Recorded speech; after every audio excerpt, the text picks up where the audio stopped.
Previously on the Yu-Gi-Ohs. Three, two, one, go!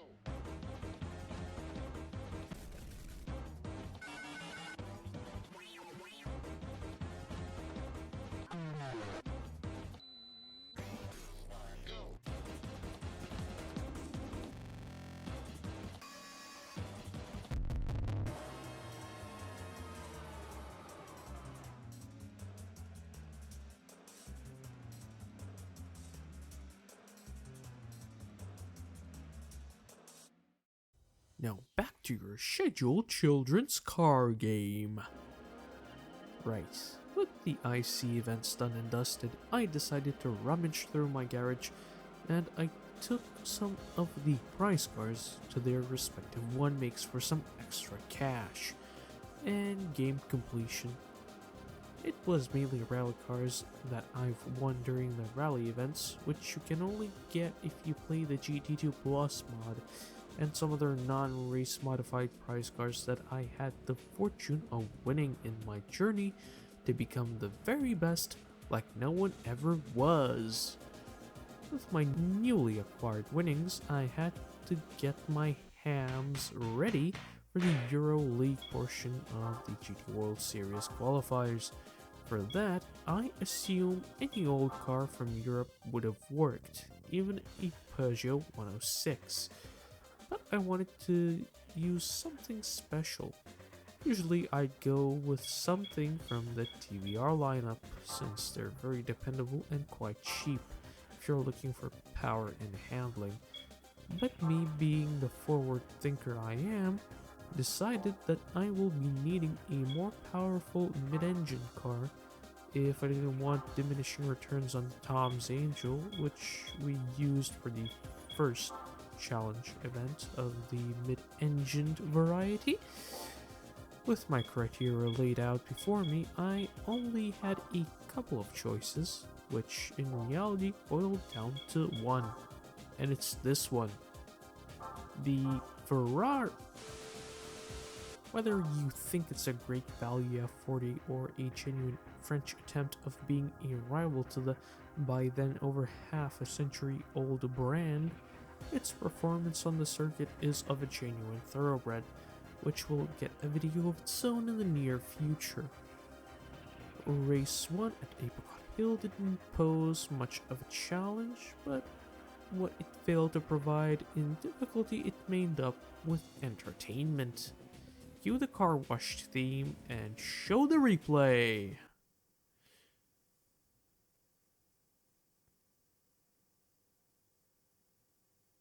Yo, okay, you're not gonna do that.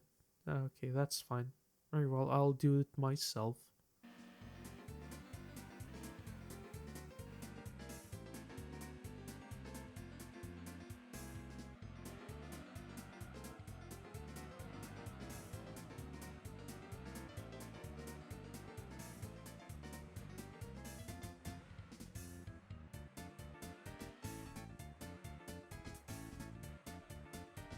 Eventually.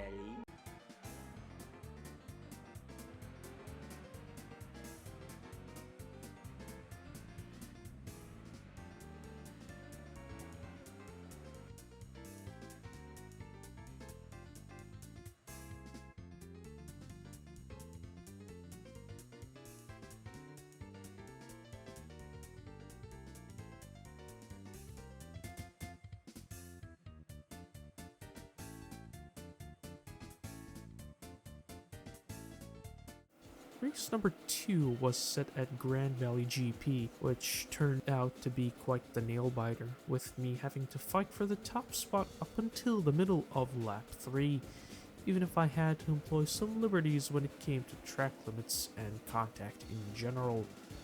But nevertheless, I prevailed and snatched the checkered flag once again. Race number 3 was at everyone's favorite Rome circuit. Once again, a very intense race, with me being forced to resort to rather underhanded tactics, this time against the TVR Cerbera. As much as I'd like to praise the Venturi's performance, in Rome it was rather difficult to drive. It was akin to trying to tame a wild horse. ABPD really were onto something here. With the first set of triplets cleaned up, it was time to take on the Pacific League. With me being rather strapped for cash after my last purchase and not in the mood of disposing of my newly acquired prize cars, I took my trusty Nismo 400R concept for a bump. Race number 1 at midfield. This one was more of the same, surprisingly. Well, I was gimping my car so that there would be some entertainment for both you and me, and it shows. As I've had quite the battle with the lead NSX up until midway of lap 3, where I managed to cement my lead in style, performing a 4-wheel drift into the tunnel bridge. Somehow the NSX managed to lose out to the Viper just by tenths of a second, presumably at the line. Race number 2 was at the streets of Seattle. This one was a bit easier as I've only needed 2 laps to take the lead from the Viper, which I did without too much fanfare, but to celebrate such an occasion I began performing some crowd-pleasing maneuvers, which led me to having a rather tiny amount of headroom against the other drivers. Round 3 at the dry lake bed. This one was more of the same, but not at the same time. I can't really put it into words, but I managed to cement my dominance over the AI before the end of lap 2, and if you look closely at the minimap, there seems to be one car trailing way behind. I wonder what happened to it. Winning the International B League events awarded me with some very juicy prize cards, which will come in handy in one way or the other. Now, onto the special events. To kick off the International B Specials, we careen ourselves into the trusty Mugen S2000 to tackle the final race of the FR Challenge, which I proceeded to completely decimate. In all fairness, I probably should have taken the racing hard tires off, but with the car being just under 300 horsepower, with the competition according to the wiki, on average possessing more than 100 horses than me, I felt it was justified to keep them on. The prize car for the race turns out to be a Mazda Speed RX-7 GT concept, which is a great FR car in its own right, but I am not lacking in that department. The department I am lacking is the fact that this is a road-going RX-7, which has a one-make race. So I quickly do the do and end up with 10,000 credits more in my bank account, alongside some game completion. Next on the chopping block was race number 2 of the MR Challenge, which I jumped right into the French 40 and didn't look back. Afterwards, it was back to the start line at High Speed Ring, but this time in a luxury saloon. Being rather bored of the skylines, I took out the TRD Chaser, gave it a bit of a kick in the rear, and sent it. After 2 grueling laps, I managed to dust the S4, which had led the race up until it didn't, and claimed victory once again. Next in line was race number 2 of the convertible meeting, which again, I took a rather unorthodox car, a Mugen CRX Pro 3 Del Sol. This was a pleasant change of pace as the car wasn't very underpowered, but it was challenging as the race really went down to the wire. Only right before hitting the entrance on the front bend/straight, it's Grindelwald, you know what I'm on about. I curb stomped the Copperhead like how the copyright gods curb stomped Chrysler for calling their concept car the Copperhead. With that done, it was time to assert dominance on some Japanese sports cars from the 80s, which I quickly do before drifting into race 2 of the Grand Touring Car Cup, which competition mirrors the International BGT League events, not only in terms of competition, but also in terms of location, as we're back to Grand Valley for 3 laps, But this time in the 400R, where the AI stood no chance. One block down the road was the third and final race of the Pure Sports Car Cup, for which I brought out my trusty S2000 once again.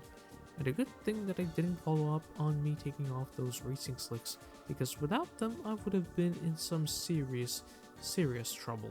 Anyways, after taking care of the final rally stages, I managed to round up some more prize money, which I've used to build a touring car. Because I was a cheapskate, I didn't want to spend any more money than I needed to, so buying a car for the purpose of turning it into a racing car was out of the question. After looking through my collection of the finest automobiles in my garage, I took out my trusty 155 and turned it into the 1992 155 DTM lookalike, which you can probably see on the screen for comparison. For some reason, PD decided to swap deliveries of the Super Tourer and the DTM version of the 155, but knowing them, it was probably an honest mistake. With my newly built 155 BTCC, I tested it out in the dimly lit streets of Rome at night in a one-make race against its brethren to see which one is fastest.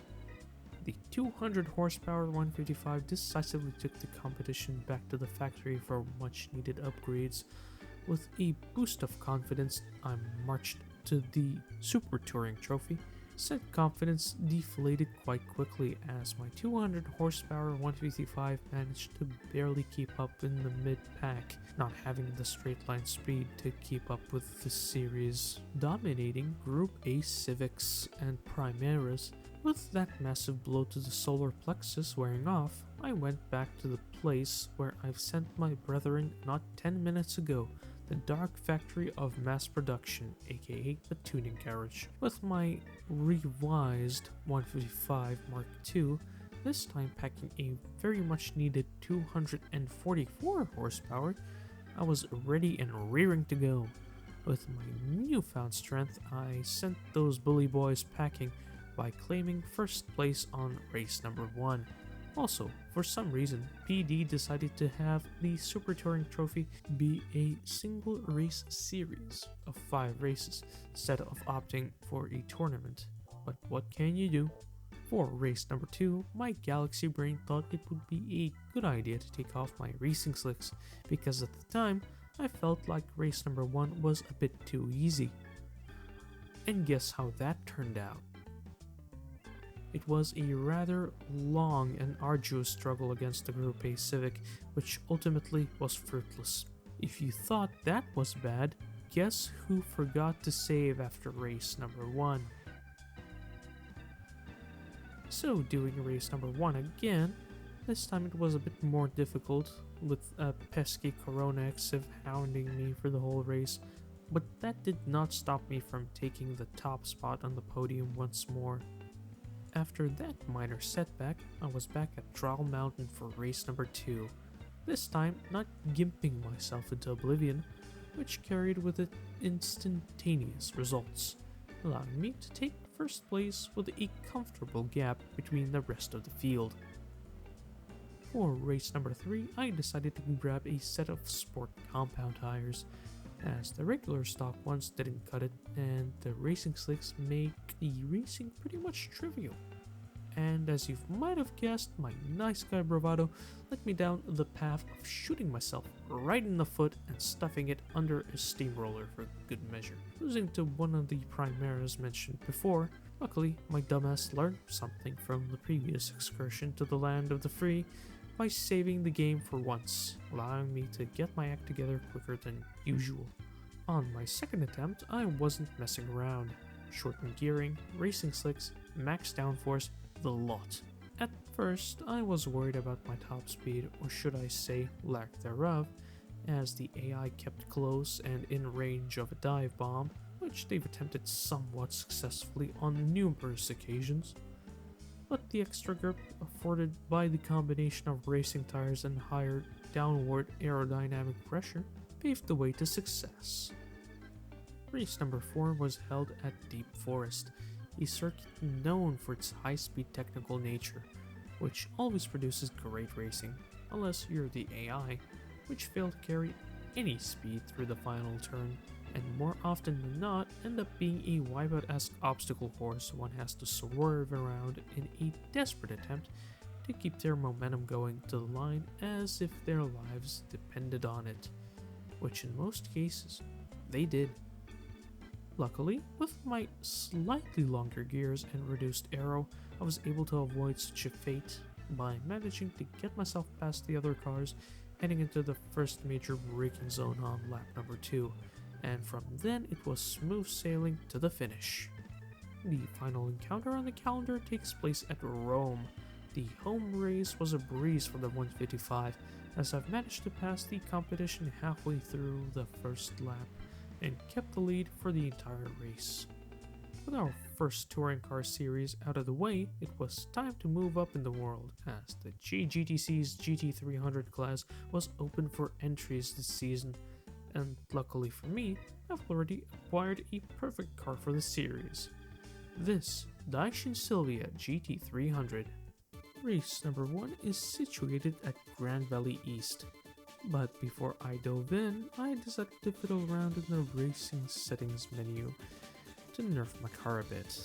Clearly not having learned anything from the encounters prior, I took the plunge. Even with the drift, low downforce build, I managed to easily keep up with the lead cars, mainly thanks to the hard compound racing slicks that I threw onto the car. After snagging the lead of the race at the start of lap 2, I didn't look back and cruised to take race 1 with a comfortable gap. The follow-up was at Laguna Seca. Keeping the car as it was, apart from shortening the gear ratios, I went straight in. Not too much to report here apart from me getting the reins of the pack at the corkscrew on lap 1 and comfortably cruising to victory, albeit a tad loose going out of some turns. Race number 3 took place at Deep Forest. Known for its high-speed nature, I lengthened my gear ratios, and to imitate success ballast, I put on sport tires for the race. The lower grip levels were quickly apparent as the car struggles to get around turn 1. Struggling in last place, I only managed to climb somewhat at the end of lap 2, carrying some much-needed speed throughout the last turn, and managing to touch the capstone, albeit briefly, which I cement thoroughly at the same place on the next lap.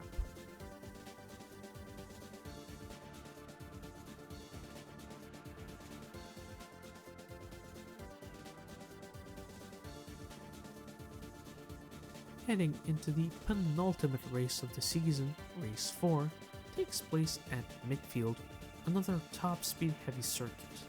For it, I reduced my downforce a little and went off. Now this felt like a real battle, swapping places left and right, with 5 lead changes occurring throughout the 5 laps, with the final one being a drag race to the finish.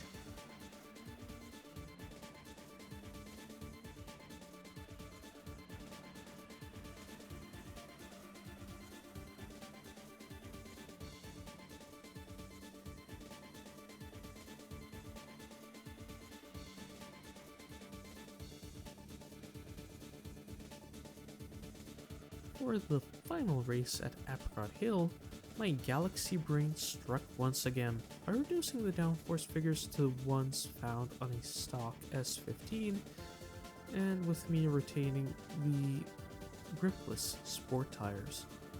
The race was very difficult, but the final nail in the coffin was the end of lap 3, where I went out into the pit Armco barrier, managing to get stuck. If I was on racing tires, I probably would have been able to close the gap, even if the reduced downforce didn't really help. But the lack of grip provided by the sport tires proved any and all efforts futile, with me bringing up the rear, only 2.5 seconds down. Nevertheless, I still win the championship and... What?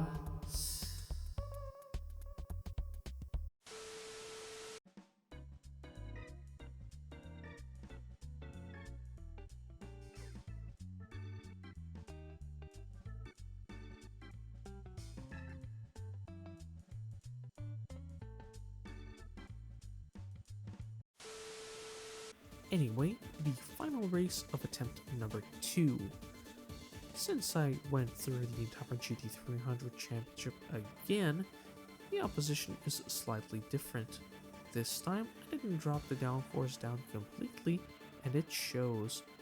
Even though the competition this time around was a bit tougher, with the appearance of the Cusco Impreza, which is the fastest GT300 car by far, at least in the hands of the AI, for the initial part of the race I had to contend with keeping a solid pace and defending my third place from the imposter Daishin Sylvia, as the newly retuned Wet Sport Celica was hot on the Impreza's tail, which I managed to close the gap and pass on the lead up to lap 3. Lap 3 was spent pushing to close the gap between me and the lead car, with me sitting right on its tail for the majority of lap 4, where right at the end I managed to push my way through and cement my position at the pointy end of the race, making it 5 for 5 and retaining my clean 100% win percentage. This marks all of the international B license events completed, apart from the endurance races, which will get their own separate video/stream, as this video is already way too long. Onto the international A license races.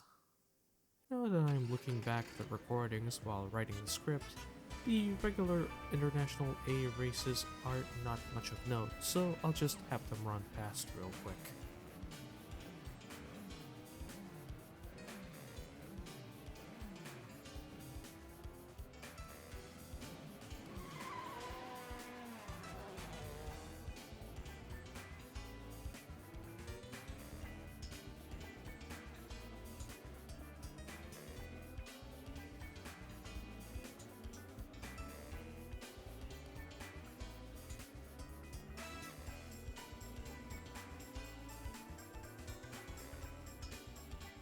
Right, with all of them out of the way, it's time to tackle the big boy touring car series, the GTC GT500. Race 1 at Laguna Seca, I decided to take some time and adjust the settings on my supposedly outdated 97 Zexel GTR. Base aero figure is equivalent to that of a GT300 car, and I've put hard racing tires on it.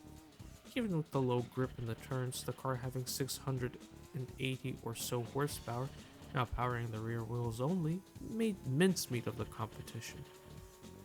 Race number 2 was at Motegi, which is another whitewash.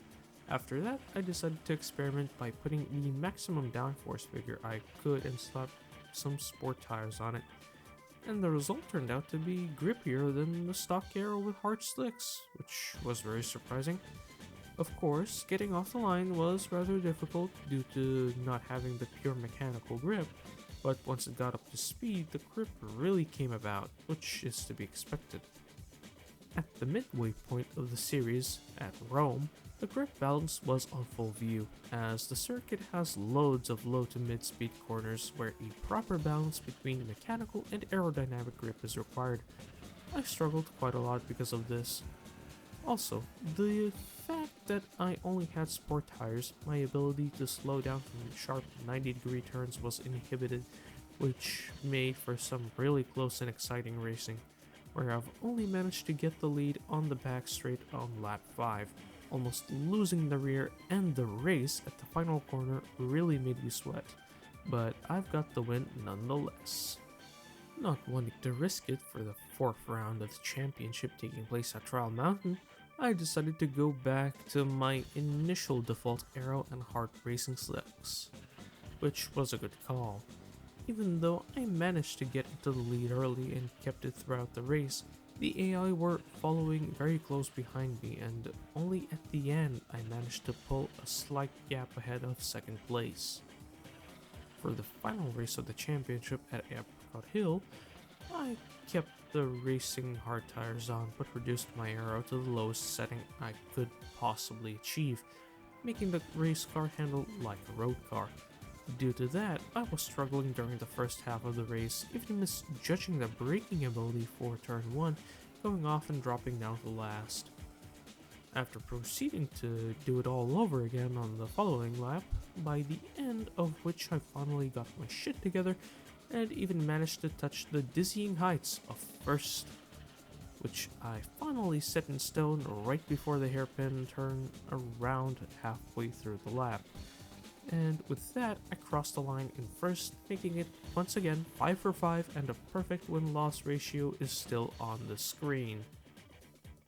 With that last win, we have one more challenge ahead of us when it comes to the International A events, and that is the GT World Championship, situated over 5 different courses pitting some of the fastest machinery in the game against each other, all of them vying for the title of the fastest in Gran Turismo 2.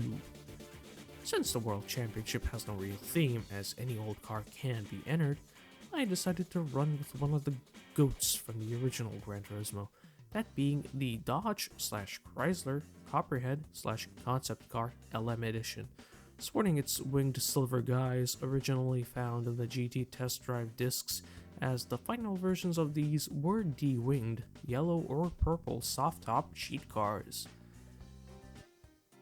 The first race takes us to Trial Mountain, but before we dive into it, as customary, I went into the settings and fiddled around for a bit, changing the tire compound to hard and setting up the car to be a bit more prone to sliding around corners, and slide it did.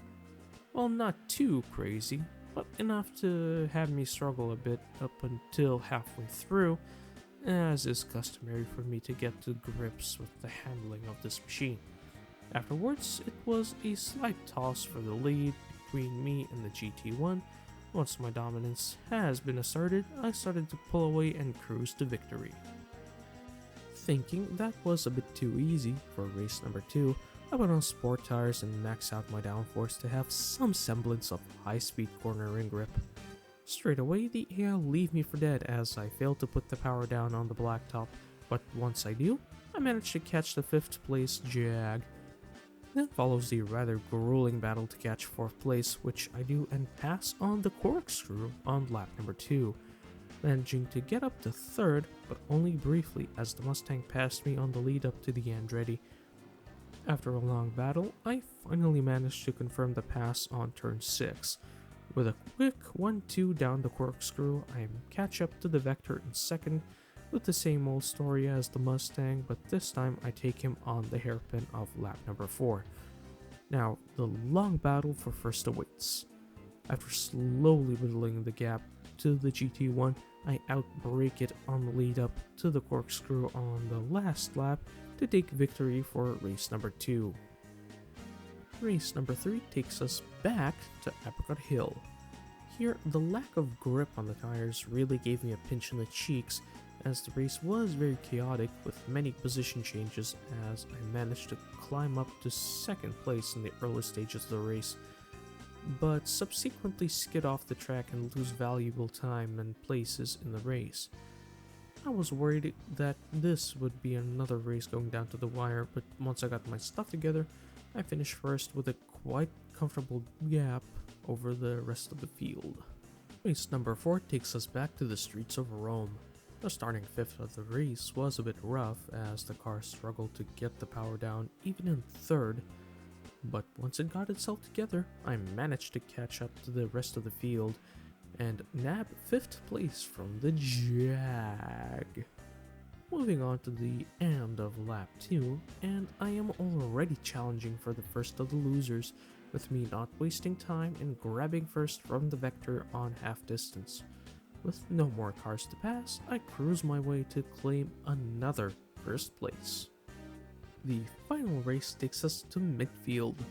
Lap number 1 was not much of note, so let's begin with lap number 2, where I get a huge near miss and end up in the dirt after slipstreaming the 2nd place Vector on the home stretch, dropping down to 4th up until the same point on the next lap, where I get back up to 3rd.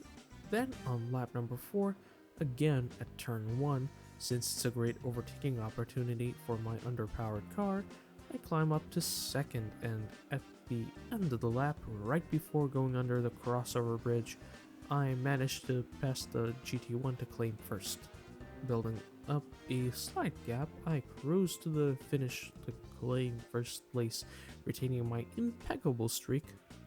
Oh, and also winning the World Championship, which unlocks the credit sequence in the arcade mode.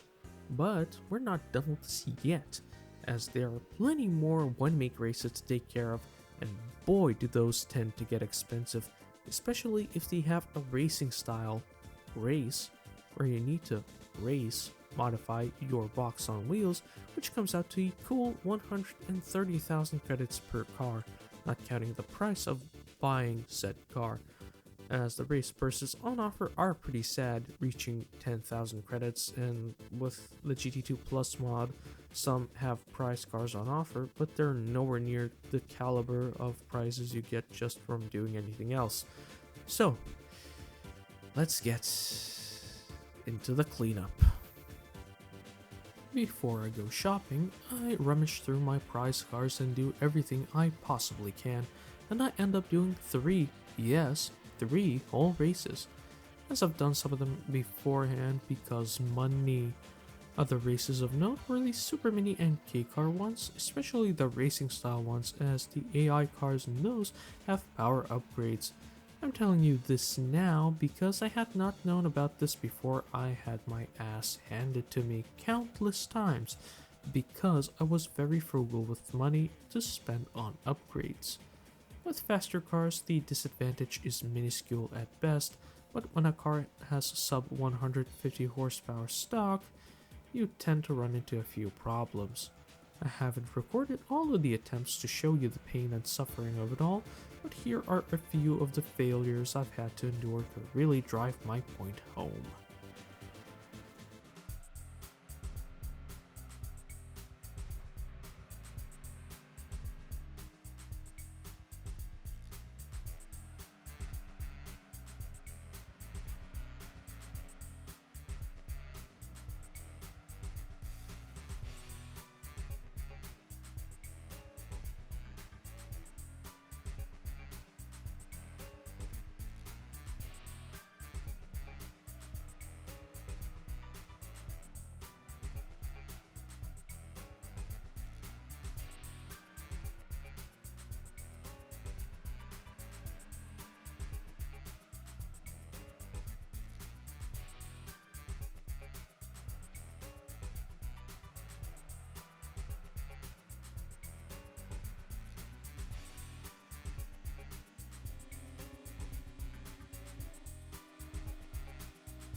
With my pain finally going away, the rest of the events were very easy. I was running low on funds, so I had to sell some of the cars, both used and unused. With every one make done, I was sitting on the International A license and a game completion of 92.82% with 7 endurance races left. Since I had completely forgotten about the existence of the Super license and its reward, the event generator, basically, it's one makes but random opposition with consideration to your car's power. There are 4 different difficulty options, with the final one having the same difficulty as the third, but in a tournament format, so a series of 5 races regardless of point values. I had to win every single one of them. The difficulty differences between the selection seems to be pretty much non-existent, even if the GT wiki states that on harder difficulties, the opponents will have higher horsepower than your car can possess for the event. It is a very cool concept, but for some reason it is scripted to have any and all opponents be assigned, excluding anything that is race modified, so no race cars. Oh, and of course, every single difficulty is a separate event, giving their own game percentage in terms of completing the game. Yeah, I think that's how that goes. With the cleanup rounded up, we are currently sitting on 94.61% game completion, and the only things standing between us and the beautiful triple digit percentage are the endurance races, unless you need to get gold license test times to get the 100%, because as far as I know, those are required for later entries in the series. Not sure about this one in particular. So we are on track to get that clean triple digit. I will attempt to stream the endurance races on a weekend, not sure which weekend though. I'll be sure to promote the stream whenever I'll get around to it. Anyways, thank you very much for watching. If you made it this far, next video will be a GT2 guide, so be ready for that. Once again, I have been Martso. Thank you very much for watching and have a splendid day.